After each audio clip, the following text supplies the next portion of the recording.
Maligayang araw kaibigan, welcome to my channel. Pangangalaga at pagiging handa.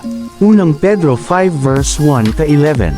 Sa matatandang namumuno sa inyo, nananawagan ako bilang isa ring matandang pinuno ng iglesia na tulad ninyo, bilang saksi sa mga paghihirap ni Kristo at sapagkat makakabahagi ako sa karangalang malapit ng ipahayag.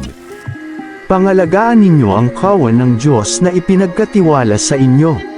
Gawin ninyo ito ng maluwag sa loob at hindi napipilitan lamang. Iyan ang nais ng Diyos. Gampanan ninyo ang inyong tungkulin, hindi dahil sa kabayaran kundi dahil gusto ninyong makapaglingkod, hindi bilang Panginoon ng inyong nasasakupan, kundi maging halimbawa kayo sa kawan. At pagparito ng pinunong pastol ay tatanggap kayo ng maluwalhating koronang di kukupas kailanman. At kayo namang kabataan, pasakop kayo sa matatandang pinuno ng iglesia. At kayong lahat ay magpakumbaba sapagkat, sinasalungat ng Diyos ang mapagmataas, ngunit pinagpapala niya ang mababang loob.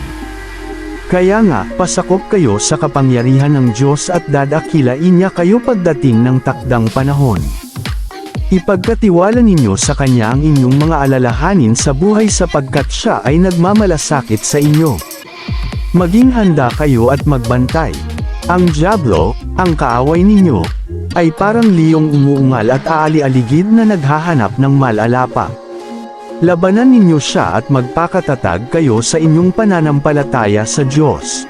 Tulad ng alam ninyo, hindi lamang kayo ang nagtitiis ng mga kahirapan, kundi gayon din ang inyong mga kapatid sa buong daigdig.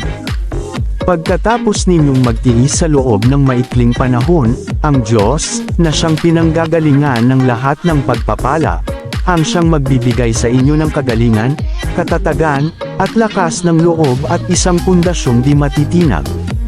Siya ang tumawag sa inyo upang makibahagi kayo sa Kanyang walang hanggang kaluwalhatian, kasama ni Kristo. Sa Kanya ang kapangyarihan magpakailanman. Amen.